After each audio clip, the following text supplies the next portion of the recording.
डरावनी रातें YouTube channel पर आपका स्वागत है। भूत प्रेत पिशाच और शैतानों की रोमांचक कहानियाँ आपको इस चैनल पर सुनने को मिलती हैं। अगर आपको ऐसी ही वीडियोस देखना पसंद है तो हमारे इस चैनल को सब्सक्राइब करना ना भूलें। तो हेडफोन लगा लें, कमरे की लाइट्स ऑफ कर लें, क्योंकि ये वक्त हो रहा है डरने का।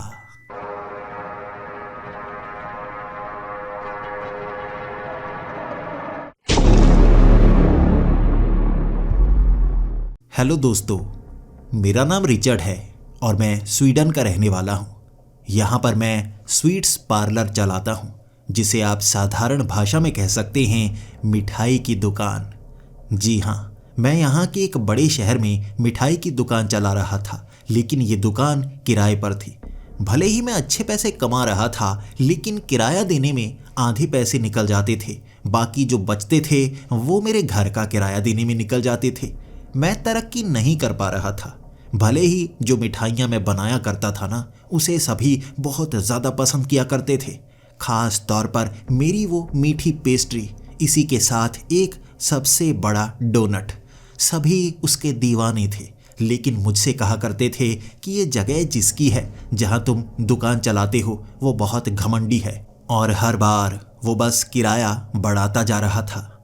मैं जानता था वो जानबूझकर किराया बढ़ा रहा है, क्योंकि कई लोग ऐसे थे जो यहाँ पर मेरी इस मिठाई की दुकान पर काम करना चाहते थे। मेरी उनसे लड़ाई हुई और अब वो इस दुकान को खरीदना चाहते थे। जो इसका मालिक था वो इस दुकान को बेचना नहीं चाहता था, बल्कि ज़्यादा किराया लेना चाहता था। मैं मिठाई की दुकान चला चुका था, काम बहुत ज़्यादा बढ़ चुका था। अगर वो मुझे यहाँ से निकाल देता, कोई और यहाँ पर काम करता, तो आसानी से उसका काम चल पड़ता। लेकिन वो जिस तरह से हर महीने किराया बढ़ाता जा रहा था, अब काम करना बहुत ज़्यादा मुश्किल हो गया था। मुझे लगने लगा था पिछले 7 सालों से जो मैंने इतनी बड़ी दुकान खोली है, अब धीरे धीरे ख़त्म होना शुरू हो जाएगी। शायद मैं पिछड़ता चला जाऊंगा। 2-3 और मिठाई की दुकानें थी जो काफ़ी पास पास खुल गई थी और लोग वहाँ जाने लगे थे। वो सस्ते में मिठाइयाँ बेचता, क्योंकि उसने वो ज़मीन खरीद रखी थी। मैं किराया भी देता था। अब अगर मैं मिठाइयाँ सस्ती कर देता तो मेरा काम चौपट हो जाता, मेरे पास कोई पैसे बचते ही नहीं। लेकिन उन्होंने सस्ती मिठाइयाँ दे देकर जैसे ग्राहक अपने पास खींच लिए थे। मैं कमज़ोर महसूस करने लगा और मैं समझ गया था ये दुकान छोड़ने का समय आ गया है। अब मुझे इस दुकान से निकलकर कहीं और जाना चाहिए। ये शहर अच्छा है, इस शहर से मैं दूर नहीं जाना चाहता। मैं कोई ऐसी जगह ढूंढता हूँ जहाँ कोई दुकान मौजूद ना हो और वहाँ पर ज़मीन सस्ती हो। वहाँ मैं मिठाई की दुकान शुरू से खोलूँगा, उसे चलाऊँगा। अगर ग्राहकों को मेरी मिठाइयाँ पसंद आईं तो मेरा काम अच्छे से चल जाएगा। मैं ढूंढना शुरू हो गया एक ऐसी बंद पड़ी दुकान जहाँ मैं काम कर पाऊँ। शहर में हर जगह महंगाई इतने उच्च स्तर तक पहुँची हुई थी कि मैं उन दुकानों को खरीद नहीं पा रहा था। इसके बाद मैंने शहर के बाहर के कुछ इलाकों को खंगालना शुरू कर दिया। हमारा जो शहर है ये बड़ा शहर कहलाया जाता है, लेकिन इसके साथ ही कई छोटे शहर भी लगे हुए हैं जो बस 20 से 30 किलोमीटर की दूरी पर हैं। और अगर मैं वहाँ पर कोई मिठाई की दुकान खोल लूँगा, शायद हाईवे पर धीरे धीरे वो चलना शुरू हो जाए और किसी ऐसी स्ट्रीट पर खोलूँगा जहाँ लोग चलकर काफ़ी ज़्यादा सैर करने के लिए आते हों। मुझे पास के एक छोटे शहर में एक ऐसी बंद पड़ी दुकान मिल ही गई और इतने ज़्यादा सस्ते में मैं हैरान था। यहाँ आसानी से काम कर सकता था और इसका एक प्लस पॉइंट था, वहाँ बहुत सारे घर थे और भी कई सारी दुकानें। तो मुझे लग रहा था मैं तो आराम से यहाँ काम चला पाऊँगा। आसपास अगर और भी कई बिजनेसमैन हों तो आप उनसे आइडिया ले सकते हैं। जल्दबाजी में मैंने वो दुकान खरीद ली थी। उसके बाद पहले 10 दिन तक मैं उस इलाके में जाता रहा, दुकान की रिपेयर करवाता रहा। वहाँ एक खास चीज़ देखी मैंने। कई दुकानें वहाँ बनी हुई थी, लेकिन हर जगह एक ही बोर्ड लगा हुआ था, नो फोटोज़ अलाउड। यहाँ कोई फ़ोटो करने ही नहीं देता था। पहले तो मुझे लगा शायद यहाँ के नियम सख्त होंगे, मेयर ने ऐसे नियम बना रखे होंगे। अब जब दुकान अच्छी तरह से मैंने बना ली, मैं उसकी ओपनिंग करना चाहता था, लेकिन उसी के साथ मैं आसपास कोई सस्ता किराए का घर ढूंढने लगा। यहाँ किराया कितना कम था, मैं तो ढेर सारे पैसे बचा पाऊंगा और चीजें सस्ती रखूंगा ताकि ज्यादा दुकान चले। मेरी खुशी का ठिकाना नहीं था जब उसी दुकान के पास एक घर भी मुझे किराए पर मिल गया। आसपास कई घर थे जो लोगों ने खाली छोड़े हुए थे। वो बड़े शहर की तरफ प्रस्थान कर चुके थे, तो मुझे सस्ते में किराए का घर मिल गया और मुझे इसकी जो कीमत बताई गई वो भी अफोर्डेबल थी। यानी अगले 1.5 से 2 साल अच्छी तरह से मैं काम करूंगा तो इस घर में किराए पर रहने की ज़रूरत ही नहीं, इस घर को ही खरीद लूंगा। इतना अच्छा तो घर है। ये सोचकर मैं बहुत खुश। ओपनिंग वाले दिन मैंने सब कुछ फ्री रखा हुआ था, चाहे जिसे भी जो भी खाना हो मैं मुफ्त में ही दूंगा, लेकिन यहाँ बैठकर ही खाना होगा। यहाँ पर आपको कुछ खास नियम मानने होंगे। एक बड़ी सी नोटबुक रखी थी, वहाँ लिखना है कि क्या चीज़ आपको पसंद आई, क्या नहीं आई। फ्री में खाकर आप जा सकते हैं। भीड़ लग गई थी। यहाँ एक ऐसा स्वीट्स पार्लर खुला है। लोगों ने जब सुना वो भीड़ बनाकर आने लगे थे, बहुत ज़्यादा खुश। भले ही मैंने कम सामान रखा था, लेकिन सभी मुफ्त में खाना चाहते ही नहीं थे।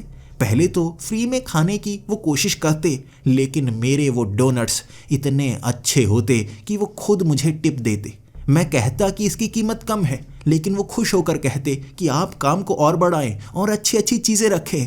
हम मुफ्त में खाने ज़रूर आए थे, लेकिन ये डोनट इतना ज़्यादा पसंद आया, आपको पैसे दिए बिना रह नहीं सकते। पहला पूरा दिन 2 घंटे मुझे वो डोनट बनाने में लगे थे। 8 घंटे उसे लोगों को खिलाने में लग गए और ढेर सारे पैसे इकट्ठे हो गए। मुझे लगा था पहले दिन तो घाटा होगा, मुफ्त में खाकर सब जाएंगे, लेकिन ऐसा नहीं हुआ। सभी मनपसंद चीज़ें खाकर गए और मुझे पैसे देकर भी गए। अच्छी कमाई हो गई। मैं तो बहुत खुश था। इतने अच्छे लोग, ऐसे तो हर रोज़ ये आया करेंगे और बहुत कम भी आए तो भी मैं अच्छे खासे पैसे कमा पाऊंगा। और कुछ चीज़ें थोड़ी महंगी रखूंगा जो बिल्कुल ख़ास हैं, कहीं भी नहीं मिलती। रात के 9 बजे मैं घर की तरफ आ रहा था। पहले तो भाग दौड़ में अच्छी तरह ये गलियां मैं पहचान तक नहीं पाया था, लेकिन अब चलकर ही घर की तरफ आ रहा और जैसे ही उन घरों के पास मैंने लगे हुए वो बोर्ड देखे, हर जगह वैसा ही बोर्ड, नो फोटोज़ अलाउड। मैं उसे पढ़ता गया। हर घर के आगे, हर गली के आगे। यहाँ कोई फ़ोटो खींचता ही नहीं, क्या किसी को फ़ोटो खींचनी पसंद ही नहीं है? मैं सोचता गया और कब घर आ गया पता ही नहीं चला। सड़कों पर कई लोग थे। मैं कई को मिलता, कुछ से बात करता, कुछ मुझे पहचान चुके थे कि मैं नया स्वीट्स पार्लर वाला हूँ। जब 9 बजे मैं घर पहुँचा, उसके बाद मेरे घर का दरवाज़ा किसी ने खटखटाया। मैं घबराता हुआ दरवाज़ा खोलने के लिए गया। वो एक पड़ोसी थे जो मुझे एक छोटा सा गिफ्ट देने आए थे। उन्हें कितने दिनों से पता था कि मैं इस घर में आया हुआ हूँ और मैं स्वीट्स पार्लर चलाता हूँ। वो मुझे कब का गिफ्ट देना चाहते थे। वक्त रात का हुआ, मैंने उन्हें अंदर बुला लिया। कुछ मिठाइयाँ घर में भी रखी थी, उन्हें खाने के लिए दी और बड़े मज़े से वो खाने लगे। धीरे धीरे कुछ और पड़ोसी भी आ गए, उन्हें देखा देखी। उसके बाद मेरे घर में गिफ्ट का भंडार लग गया था। इतने पड़ोसी, जान पहचान मेरी जैसे बढ़ती जा रही थी। यहाँ बहुत अच्छे लोग थे। कोई उनके पास नया रहने के लिए आया है, इसीलिए तोहफों का वो भंडार लगा गए थे। मैंने हर किसी को चाय पिलाई, मिठाई खिलाई, हर कोई मेरा जैसे दोस्त बन गया था। उसके बाद वहाँ कम से कम 50 लोगों की भीड़ थी। घर काफ़ी ज़्यादा बड़ा था, बैठने की जगह नहीं थी, लेकिन किसी ने कंप्लेंट नहीं की। मैं शर्मिंदा हो रहा था। मेहमान घर में आए हैं और बैठने की जगह तक नहीं, क्या करूं? एक साथ आ गए ना। फिर मैं उन्हें कहने लगा, देखिए आपने आज मेरा दिन बना दिया। जो भी मेरे स्वीट्स पार्लर पर आया उसने भी दिन बनाया, जो मेरे घर में आया उसने भी दिन बनाया। मैं इस दिन को कैद करना चाहता हूँ। आप सबके साथ एक तस्वीर खींचना चाहता हूँ। जैसे ही मैंने जेब से अपना मोबाइल निकाला, वहाँ एक बूढ़ा आदमी आगे आकर कहने लगा, नहीं नहीं नहीं, तुम्हें पता नहीं है, यहाँ तस्वीर खींचना मना है। तुम फ़ोन को जेब में डालो जल्दी। वो इतने गुस्से में कह रहा था कि मैं घबरा सा गया। जल्दी से मैंने वो मोबाइल अपनी जेब में डाल लिया। फिर माफ़ी मांगते हुए कहने लगा, देखिए माफ़ कीजिए, मुझे पता नहीं था। वो बाहर बोर्ड लगे हैं, मुझे लगा बाहर तस्वीर खींचनी मना है। मुझे नहीं पता था अपने घर में भी तस्वीर खींचना मना है। उसने कहा, यहाँ रात के वक्त तस्वीर खींचना पूरी तरह से मना है। गलती से भी तस्वीर मत खींचना, चाहे दिन हो या रात हो, लेकिन दिन फिर भी ठीक है, रात को बिल्कुल मत खींचना। मैं जोर से कह रहा हूँ ताकि सब सुन पाएं। सब सुन लो, ये भी रात को तस्वीर नहीं खींचेगा। वो जैसे किसी को सुना रहा था। लोग उसके पीछे बैठे थे, लेकिन उसका चेहरा जिस तरफ था वहां कोई नहीं था। तो वो किसे सुना रहा है कि मैं फोटो नहीं खींचूंगा? इसके बाद उसने कहा, यहाँ तस्वीर मत खींचना बेटे, कभी भी गलती से भी इस फोन को बेच दो। ये मेरा नया iPhone 14 था, अभी अभी तो खरीदा था, बड़ी मुश्किल से पैसे जमा करके। ये मुझे बेचने को कह रहा है। मैं उसके बाद वहां बैठ गया, उनसे बातें करने लगा। कई लोगों को फोन आ रहे थे घर से। मैंने खास चीज पर ध्यान दिया, हर किसी के पास बटन वाला फोन था, कैमरा वाला फोन किसी के पास नहीं। हर किसी की जेब में, चाहे वो जवान हो या बूढ़ा हो, हर किसी के पास बटन वाला फोन ही था, जैसे ये पुराने जमाने के लोग हों, नया फोन कोई खरीदना चाहता ही ना हो। एक पल के लिए मुझे ये भी लगा था, कहीं ये मुझसे जल तो नहीं रहे, इनके पास तो कोई फ़ोन नहीं है, मेरे पास iPhone है, इसीलिए थोड़ा सा चिढ़े हुए होंगे। आधा घंटा और वहीं हम बातें करते रहे। उसके बाद एक एक करके वो सब वहाँ से चले गए।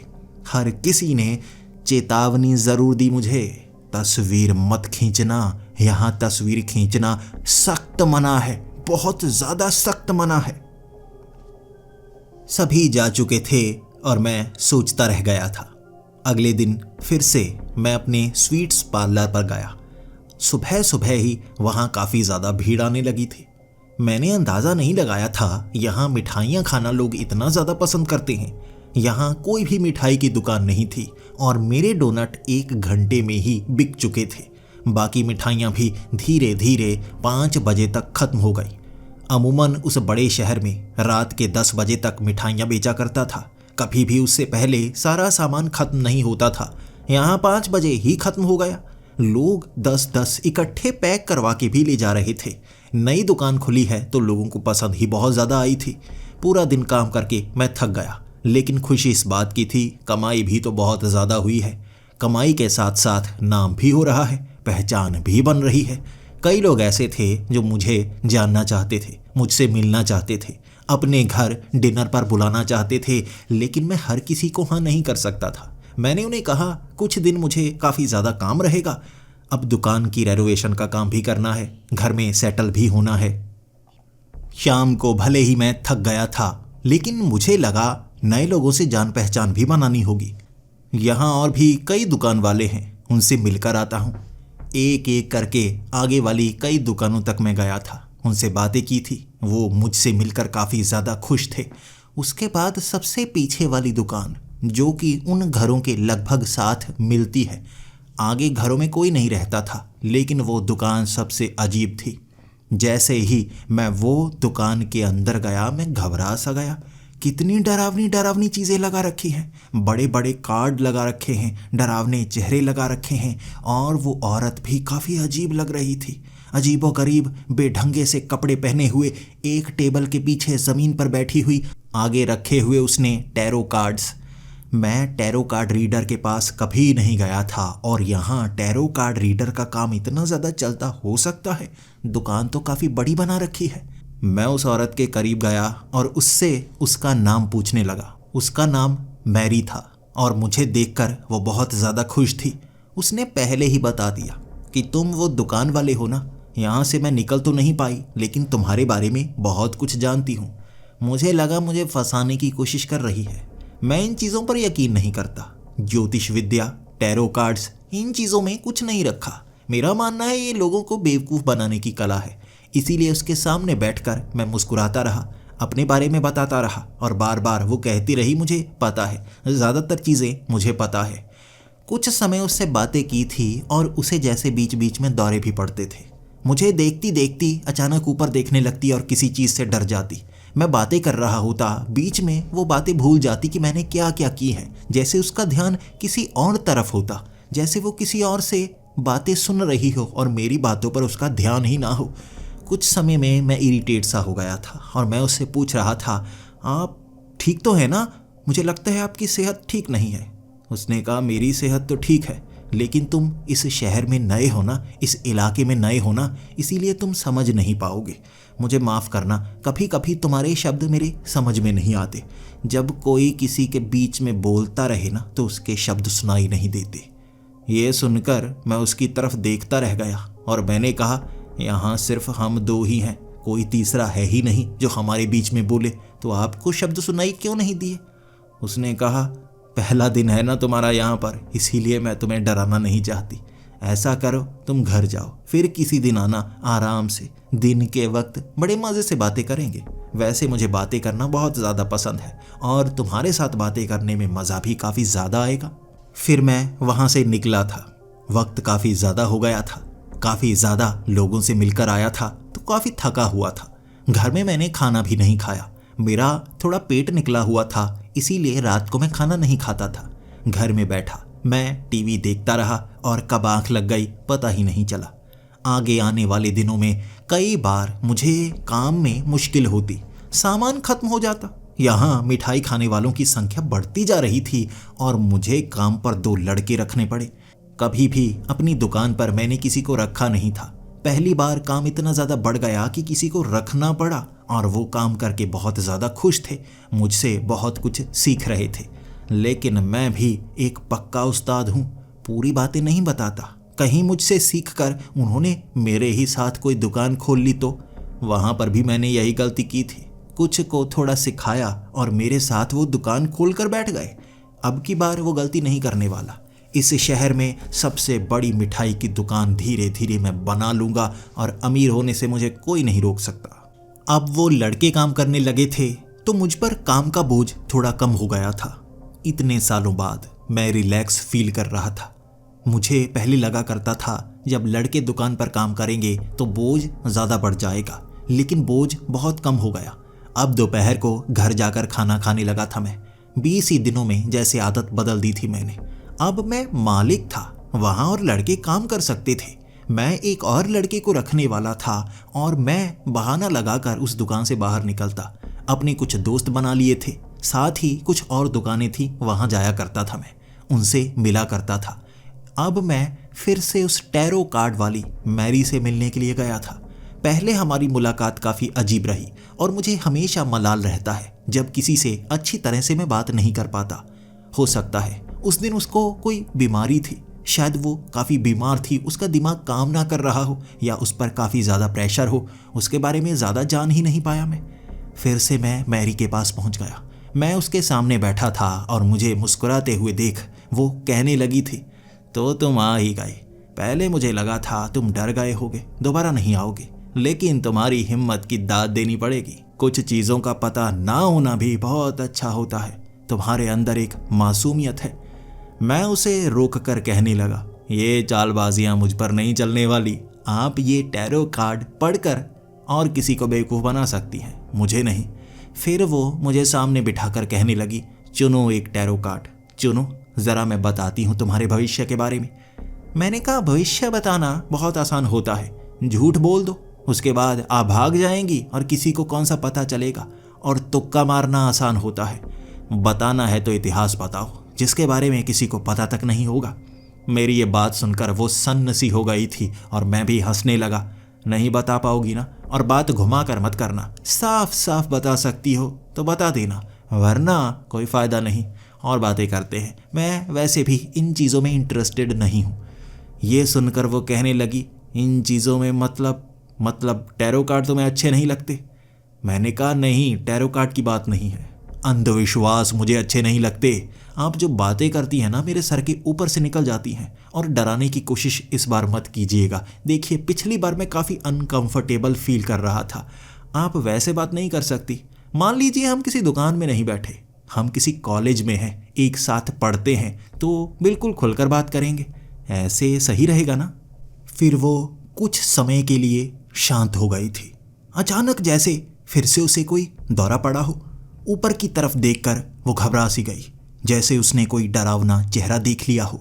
फिर मुझे वो कहने लगी कि तुम्हें इन चीज़ों पर यकीन नहीं है, इसमें तुम्हारी गलती नहीं है, तुमने ऐसी कोई चीज़ देखी नहीं, इस कारण मैंने कहा मैंने ऐसी कोई चीज़ देखी नहीं, ये बात नहीं है। मैं जानता हूँ कि ऐसी कोई चीज़ होती नहीं तो दिखेगी भी नहीं। तुम भी ऐसे काम करने छोड़ दो। वैसे टैरो कार्ड ठीक है, लेकिन कोई और काम करो तो ज़्यादा अच्छा रहेगा। ऐसे ही मैं उसका जानबूझकर मजाक बना रहा था, लेकिन वो बातों में अच्छी थी। भले ही मैं जितना भी उसका मजाक बनाता रहा, वो मुस्कुरा कर बात टालती रही, लेकिन अपनी बात पर अड़िग थी कि ऐसी चीज़ें होती हैं। फिर मैंने जेब से मोबाइल निकाला। मुझे एक मैसेज आया था पुराने दोस्त का। वो फ़ोन को देखते ही वो घबरा सी गई और मुझे कहने लगी, फ़ोन जेब में डालो, फ़ोन जेब में डालो। क्या करने वाले थे? मैंने कहा कुछ नहीं, मैसेज आया था मेरे दोस्त का। उसने कहा अच्छा, देखो फ़ोन से गलती से भी फ़ोटो मत खींचना। अब ये बात उसने कही तो मेरे दिमाग में सारी बातें आ गई। अब इससे मैं जवाब पा सकता था, तो मैंने उसको कहा अब वो तो ठीक है, लेकिन एक बात मुझे समझाओ, यहाँ हर जगह बोर्ड क्यों लगे हुए हैं, और मोबाइल से, और ख़ास तौर पर कैमरे वाले मोबाइल से सब इतना डरते क्यों हैं? क्या बात है जो मैं समझ नहीं पा रहा, कुछ तो बताओ। तब उसने बताया था कि यहाँ कोई फ़ोटो नहीं खींचता, और ख़ास तौर पर अंधेरी जगह पर या रात के वक्त जो भी तस्वीर खींचता है उसकी तस्वीर में उसे भूत नज़र आता है। ये बात सुनते ही मैं हंस पड़ा। तो सब इसलिए डरते हैं क्योंकि तस्वीर में पीछे भूत नज़र आता है। अच्छा तो खींचूं फ़ोटो, देखता हूँ पीछे कौन सा भूत नज़र आएगा। ये मैंने कहा था और उसकी आंखें खुली की खुली रह गई। वो मेरी पीठ के पीछे देख रही थी, और भले ही मैं इन चीज़ों पर यकीन नहीं करता, उसकी आंखों में एक खौफ था, और उसकी आंखें देखते ही मैंने इतना डर कर पीछे देखा जैसे सच में पीछे कोई भूत हो। पीछे मुड़कर देखा, पीछे कोई नहीं था। फिर मैं आगे देखने लगा और उसको कहने लगा, क्या यार तुमने तो डरा कर रख दिया। एक ना ये पागलपन के दौरे जो तुम्हें पड़ते हैं ना, ये मुझे बहुत तंग करते हैं। उसने मुस्कुराया नहीं, वो पीछे देखती रही। तुम ये गलती कभी मत करना, वो तुम्हारे करीब ही है, और अगर तुमने गलती से भी वो तस्वीर खींची, उसके बाद तुम मुश्किल में पड़ जाओगे। मैं अब उससे जानना चाहता था, क्या बस यही अंधविश्वास है जो सभी यहाँ इतने बड़े बड़े बोर्ड लगाकर बैठे हुए हैं कि तस्वीर नहीं खींचनी? उसने हामी भरी कि हाँ, जब तस्वीर खींचते हैं उसमें भूत आता है, और वो भूत आपको अपनी दुनिया में ले जाता है। मैं उसकी बात काट कर कहने लगा, बस बस बस बस बस, मुझे और मत डराओ। अभी तुमने बिल्कुल डरा दिया था। एक पल के लिए मैं डर गया था, लेकिन फिर मेरे दिमाग ने काम किया। अब तुम मुझे जितनी बातें बताओगी ना, उस वहम से मैं भी तुम्हारे जैसा बन जाऊंगा। इस इलाके में सभी के सभी ऐसे ही हैं, और मैं वैसा नहीं बनना चाहता। ये कहने के बाद मैं और बातों पर, जैसे खास टॉपिक पर बात करना चाहता था, लेकिन वो घुमाकर तस्वीर पर आती और मैं बात काट देता। मैं अब उसकी एक भी बात सुनना नहीं चाहता था। मैं भूतों पर यकीन नहीं करता, लेकिन कभी कभी भूतों की फिल्में देखता हूँ तो बेवजह ही अंधेरे से डर सा लगने लगता है। फिर मैं सोचता हूँ ऐसी चीज़ें मैं देखता ही क्यों हूँ? अगर हम देखते हैं तो डरते हैं। देखना ही छोड़ दिया मैंने इसके बाद से। अब मैं भूतों की बात भी नहीं करता, क्योंकि इससे अंधविश्वास बढ़ता है। अब उससे मैं और टॉपिक पर बात करना चाहता था, और धीरे धीरे बातें कई टॉपिक पर हुई। यहाँ क्या अच्छा है, क्या नहीं है, कौन से फेस्टिवल होते हैं, कितनी भीड़ यहाँ होती है, लोग मिठाई खाना पसंद क्यों करते हैं, कई टॉपिक पर बात हुई। उसके बाद अब उससे विदा लेने का समय था। 2 घंटे मैंने वहीं पर बिता दिए। दुकान पर काम बहुत ज़्यादा पड़ा होगा, और रात के वक्त मुझे सारे के सारे पैसे गिनने भी होते हैं। कैमरे लगे हैं, कहीं कोई घपला तो नहीं मार रहा। मैं वहाँ काम करने वाले लड़कों पर अंधों की तरह विश्वास नहीं कर सकता। फिर उससे विदा लेकर मैं दुकान पर आ गया। वहाँ मैंने सारा सामान समेटा, पैसे इकट्ठे किए, उनको हफ्ते की वो पगार देनी थी वो भी दी। उसके बाद सीधा मैं घर की तरफ निकल पड़ा। मैंने अब सच में देखा था कि यहाँ काम करने वाले लड़के हों या पुलिस वाला हो, हर किसी के पास बटन वाला फ़ोन ही है। यहाँ कोई भी ऐसी दुकान नहीं है जहाँ पर तस्वीरें खींची जाती हों। यहाँ कोई भी प्रिंटर नहीं रखता, ख़ास तौर पर फ़ोटो को प्रिंट करवाना कोई नहीं चाहता। फ़ोटो वाला जो भी काम करना हो, चाहे वो सरकारी हो या प्राइवेट हो, शहर से बाहर जाकर लोग तस्वीरें खिंचवा कर आते हैं। यहाँ कोई तस्वीर नहीं खिंचवाता। इसका क्या कारण है? वो अंधविश्वास। लोग कितने डरे हैं, और मुझे लग रहा था वो जो अंधविश्वासी टैरो कार्ड वाली मैरी है ना, ये अंधविश्वास वही फैलाती है, सबके दिमाग में ये डाल रखा है। 8 बजे मैं घर में बैठा हुआ था। मैं अपने फ़ोन को बार बार ताके जा रहा। मुझे लग रहा था एक बार तस्वीर खींच कर देखता हूँ, लेकिन इतना घबराया हुआ था मैं। उसकी बातें मुझे सच सी लग रही थी, लेकिन ये अंधविश्वास थे। और जैसे जैसे आप अंधविश्वास में घुलते चले जाते हैं, आप उस पर यकीन करने लगते हैं। बस एक बीमारी की तरह होता है अंधविश्वास। आपको ज़रा सा लगा, उसके बाद वो बढ़ता ही चला जाता है। इसीलिए मैं पहली बार में ही उसे ख़त्म कर देना चाहता था। जल्दी से मैंने आगे वाला कैमरा खोला। कैमरे में मैं अपनी पीठ के पीछे देख रहा था तो मेरे हाथ कांप रहे थे। इतना डरा दिया गया था मैं, लेकिन पीठ के पीछे कुछ नज़र नहीं आ रहा। फिर मैंने फ़ोन पर खींची फ़ोटो। एक फ़ोटो नहीं, 3-4 फ़ोटो खींची, और वहाँ कैमरे में तो कुछ नज़र नहीं आ रहा। कुछ समय बाद मैं वो फ़ोटोज़ को स्क्रॉल करके देखने लगा। मैं उस फ़ोटो में देखना चाहता था कुछ आया या नहीं। मुझे लग रहा था कोई रोशनी आएगी, कुछ ना कुछ ऐसा आएगा जिससे लोग डर जाते होंगे या धुआं आ जाता होगा। लेकिन जैसे ही मैंने पहली तस्वीर देखी, मेरी पीठ के पीछे एक बूढ़ी औरत। वो तस्वीर देखते मेरे हाथ से फ़ोन गिर गया था। हाथ कांपने लगा था, और जैसे ही मैंने पीछे मुड़कर देखा, वहाँ कोई नहीं था। मैं अपने उस बड़े बरामदे में ढूंढने लगा कोई बूढ़ी औरत जो घर के अंदर हो। मैंने तीनों कमरे खंगाल मारे, वहाँ कोई मौजूद नहीं था। अंदर आने का रास्ता बंद। आखिर फ़ोन की उस तस्वीर में बूढ़ी औरत कैसे आ गई? आखिर कैसे? मैंने 3-4 तस्वीरें देखी, और पहली तस्वीर में बूढ़ी औरत, दूसरी तस्वीर में 2 लोग लाल रंग के चेहरे, तीसरी तस्वीर में बूढ़ी औरत पीछे भागती हुई, चौथी तस्वीर में 4 और लोग थे मेरी पीठ के पीछे, बिल्कुल मेरे सर के करीब। मैं घबरा गया। हर फोटो में अलग अलग लोग थे, लेकिन घर में तो कोई मौजूद नहीं। ये फ़ोटो में ये सब कैसे आ गया? भले ही सब अंधविश्वास है, लेकिन ये फ़ोन मेरा है, किसी और का नहीं। कोई ऐसी ऐप भी मैंने भरी नहीं जिससे ऐसी भूतिया तस्वीरें बनती हों। क्या ये सच है?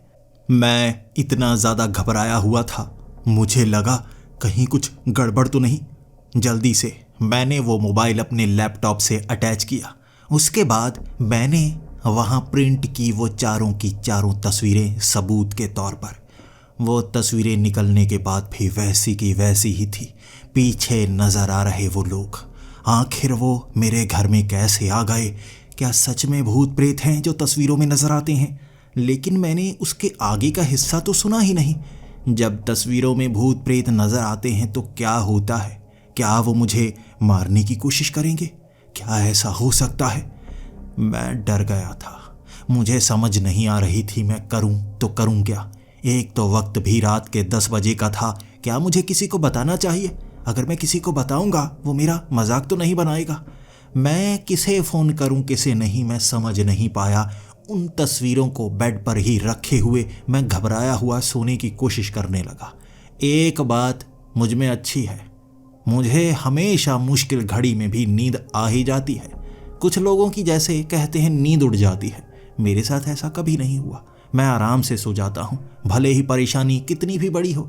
ये भूत प्रेत वाली परेशानी भी कल ही सुलझा दूंगा।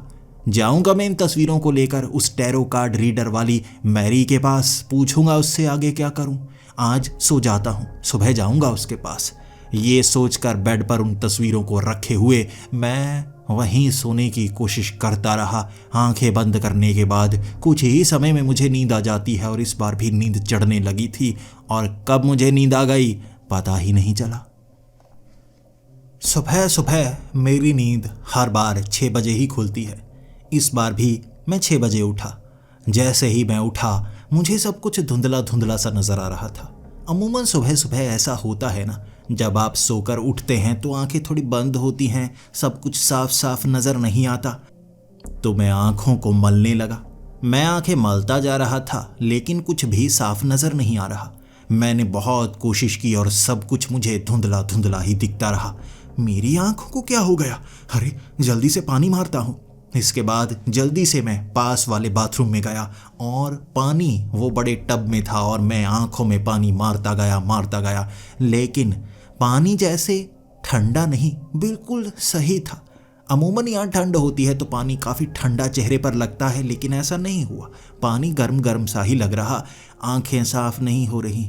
मैं आंखों को मलता गया। फिर मैंने देखना चाहा आखिर आंख में फंसा क्या हुआ है। आईने के पास जाकर देखूंगा तो शायद सब कुछ साफ दिख ही जाए, ज़्यादा धुंधला दिखे ना।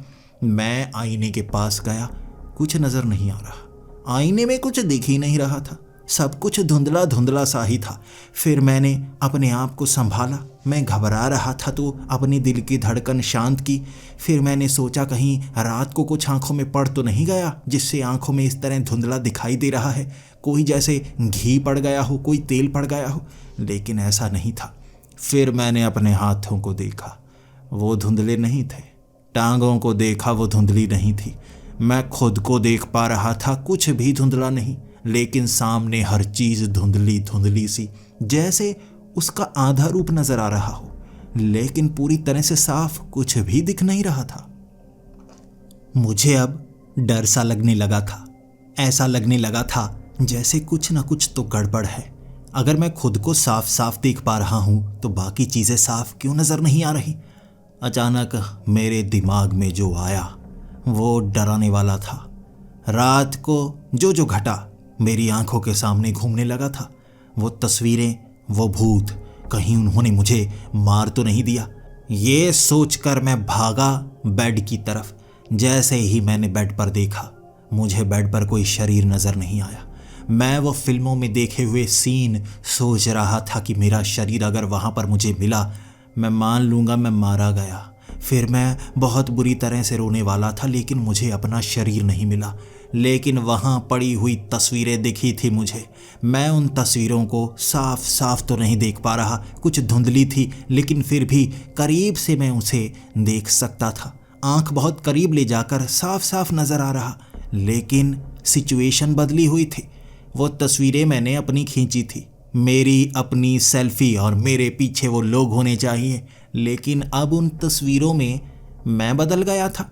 मेरी जगह एक बूढ़ी औरत आ गई थी, और सबसे पहली वाली तस्वीर जहां वो बूढ़ी औरत मेरे पीछे होनी चाहिए, वो बूढ़ी औरत मेरी जगह थी और मैं पीछे, जैसे हम में अदला बदली हो गई हो। अब हर तस्वीर में वो बूढ़ी औरत आगे थी, वो लाल शैतान उसके पीछे, वो भाग रही बूढ़ी औरत वो उसके पीछे। जैसे सब कुछ बदल गया, मेरी जगह उसने ले ली हो। मैं डर गया था और घर के बाहर भागना चाहता था। जैसे ही मैं घर के बाहर भागने लगा, वो दरवाजे को मैं छू ही नहीं पाया, दरवाजे के आर पार निकल गया। मैं अपने उस घर से बाहर धूप में था, लेकिन वो धूप मुझे चुभ रही, दर्द हो रहा मुझे। मैं वो दर्द सहन नहीं कर पा रहा था। जल्दी से भागा मैं वापस। मैं अपने घर के अंदर आ गया। जैसे उस धूप ने मुझे जला कर रख दिया हो। मैं घर के अंदर कैद ही था। ज़रा सा उस दरवाजे के बाहर झांका था मैंने।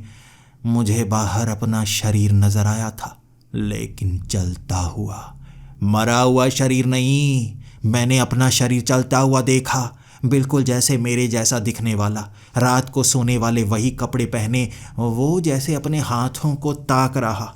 कोई मेरे शरीर पर कब्जा कर बैठा था, और वो कौन हो सकता है? मुझे इसका जवाब चाहिए था। मैं घर से बाहर जा नहीं सकता, तो मैं रोने लगा। मुझे लगा रोने से कोई हल निकल आएगा, लेकिन नहीं, रोने से कभी हल नहीं निकलता। मैं बस तरीका ढूंढता रहा अपनी जानकारी बढ़ाने का। मुझे क्या हुआ है? क्या सच में तस्वीर खींचने के बाद वो प्रेत आपको मार देते हैं और आपके शरीर पर कब्जा कर लेते हैं? अब बचूंगा कैसे? मैं क्या करूं? मैं दोबारा उस दरवाजे से बाहर झांकने लगा था। बाहर सिर्फ मेरा वो शरीर ही नहीं था, वो कब्जा किया हुआ शरीर, बल्कि बाहर लोग घूमते हुए भी नजर आ रहे थे। वो जैसे मेरे उस शरीर को देखकर काफ़ी ज़्यादा अजीब सा व्यवहार कर रहे, उससे दूर जा रहे। और मेरा वो शरीर भी शायद किसी न किसी के कब्जे में था। वो अजीब अजीब तरह से व्यवहार कर रहा। कभी तो ज़मीन पर बैठकर पत्तों को हाथ लगाने लगता, तो कभी पेड़ को हाथ लगाने लगता। धीरे धीरे मैंने देखा वो भागता हुआ कहीं दूर चला गया। कोई उसमें था और वो जैसा कर रहा था वैसा हो रहा था। लेकिन मैं घर से बाहर जाने की जितनी कोशिश करता, नाकाम। मैं घर से बाहर निकल ही नहीं पा रहा था। धूप जलाने लगती और पूरा दिन मैं घर के अंदर रोते रोते बुरा हाल कर चुका। मैं किसी चीज़ को छू नहीं सकता था, बस फर्श पर था। मैं फर्श से नीचे नहीं गिरा, ये भगवान की खुशकिस्मती थी, लेकिन दीवारों के आर पार जा सकता था। जैसे ही धूप की एक किरण मुझ पर पड़ती मैं सड़ने लगता और दर्द सहनीय हो जाता। इसीलिए मुझे लगा अंधेरे का इंतज़ार करना होगा, अंधेरे तक मुझे यहीं भटकना होगा, कहीं मैं कोई प्रेत आत्मा तो नहीं बन गया। रात तक मैं अपने घर में रहा, बस वहीं इंतज़ार करता रहा। जब धूप ढल चुकी थी, अंधेरा होने लगा था, मैं घर से बाहर निकला और बिल्कुल जलन नहीं हुई। मुझे ऐसा लगा जैसे मैं बाहर निकलकर जिंदा बच गया हूँ। अब मुझे अपने शरीर को ढूंढना था। मेरा शरीर कहाँ है, या मैं किसी से बात करके जवाब ढूंढ पाऊँ, मुझे ये पता करना था। मैं सड़क पर पहुंचा, वहाँ कई लोग थे, लेकिन धुंधले धुंधले से नज़र आ रहे। मैं हर किसी से बात करने के लिए चीख रहा, लेकिन मेरी आवाज़ किसी के कानों तक नहीं पहुंच रही।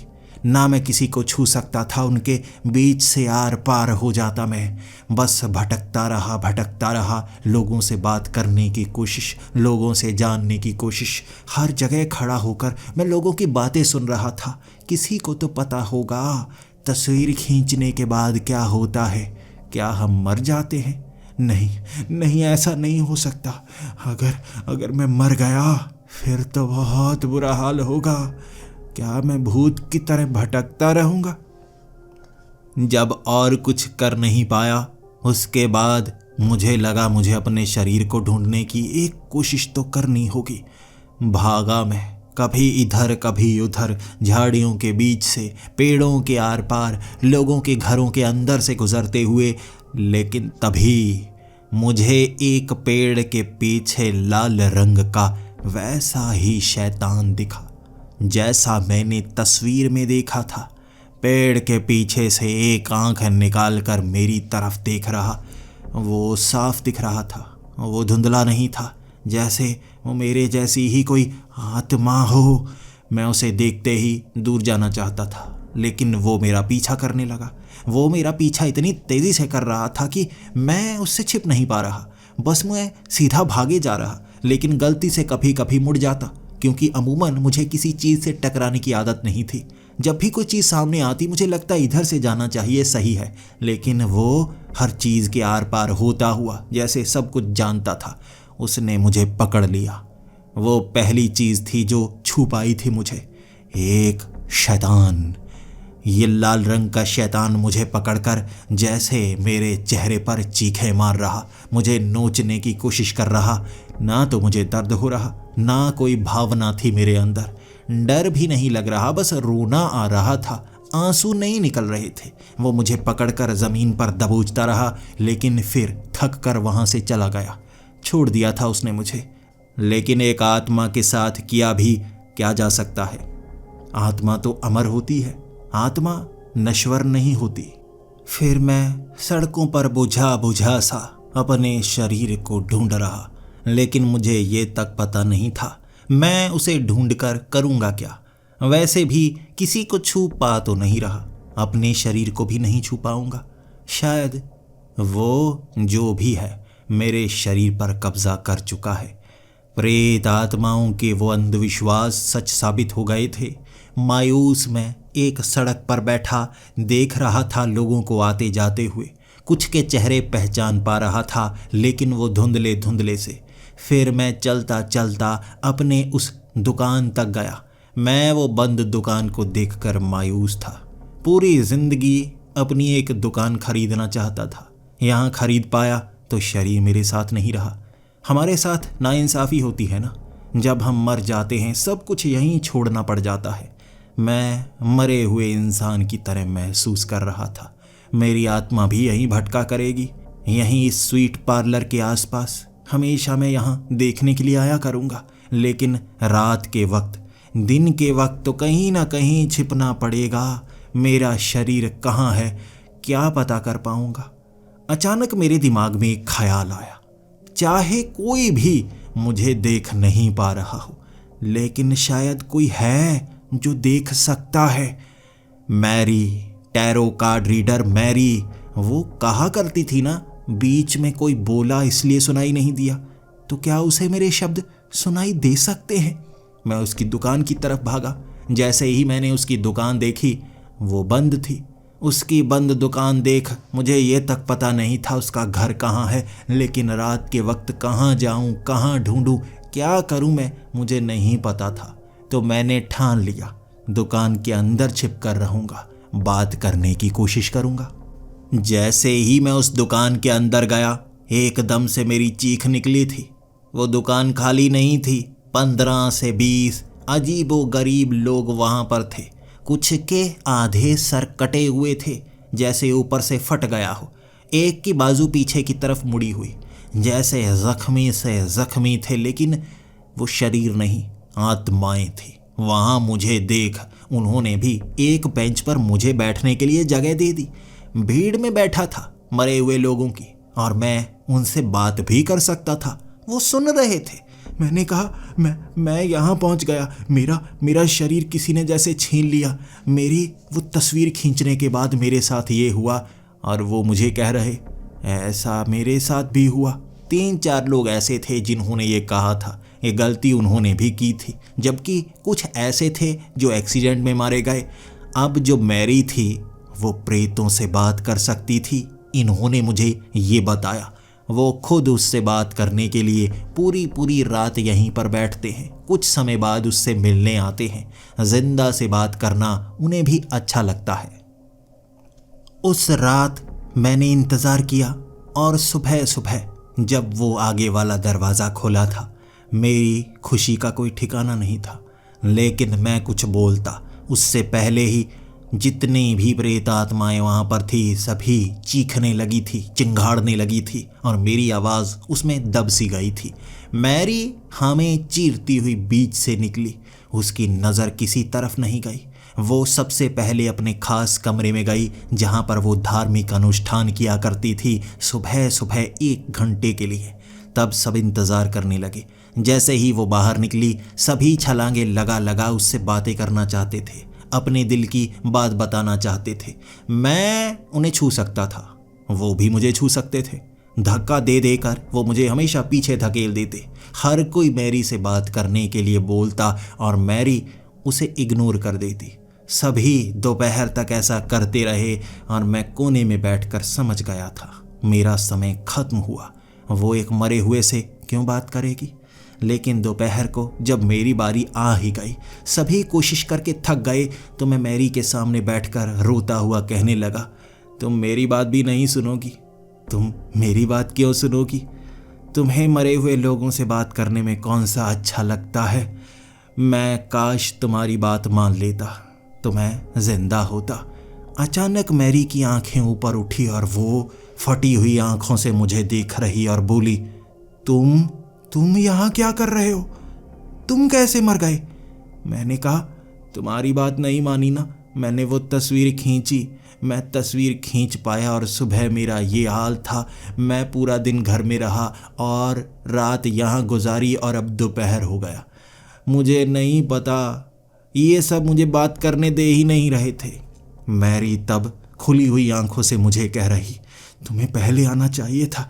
तुम्हें मैं घर का पता बता तो रही थी, तुम्हें कौन सा समझ में आ रही थी? मैं तुमसे बात करने की इतनी तो कोशिश करती रही, तुम्हें अंधविश्वास बुरा लगता था, तो मैं क्या करूं? मैं भी निराश रो रहा। अब क्या कर सकते हैं?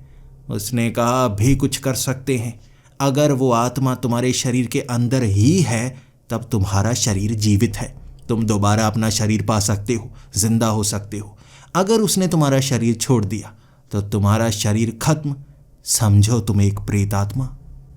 तब मैं उसको कहने लगा, चलो फिर ढूंढो, मुझे मेरा शरीर दे दो। उसने कहा, कोई फ़ायदा नहीं, ये दिन का वक्त है, अंधेरे का इंतज़ार करना होगा और कुछ नहीं कर सकते। मैं तुम्हारी मदद करूँगी। रात होने तक हम वहीं बैठे, और उसने मुझे जो बताया वो मुझे पहले ही सुन लेना चाहिए था। उसने कहा, इस जगह में कोई शाप काम करता है। यहाँ प्रेत आत्माएं शरीर के अंदर घुस सकती हैं। ये पुराने ज़माने से ही होता आ रहा है। यहाँ कोई खास धार्मिक जगह हुआ करती थी। यहाँ पर आत्माओं की अदली बदली होती थी, तब से इसे शाप मिल चुका है।